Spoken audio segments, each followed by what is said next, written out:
Hi, I'm Catherine Dudek, the Wildlife Director at Chattahoochee Nature Center, and I would love to invite you to our 6th annual Wildlife Baby Shower and Supply Drive.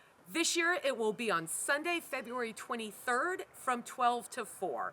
And much like a human baby shower, we're trying to collect supplies and needed donations before the babies arrive. In 2024, we received over 800 injured and orphaned birds of prey, reptiles, and amphibians in the rehabilitation clinic, and nearly 300 of those were confirmed to be less than 1 year old. So we're expecting an onslaught of babies starting in late February, early March. The great horned owls will be the first one. And it takes about $20 a day to raise a baby raptor until we're able to reunite it with its parents or release it back into the wild.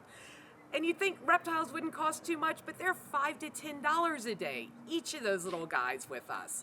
So come on out on Sunday, February 23rd. You can meet partner organizations, rehabbers for species we're not licensed for. Children's book author Gina Galwal will be there. It is only through the kindness and compassion of folks like you that we can continue to help animals in need. See you there.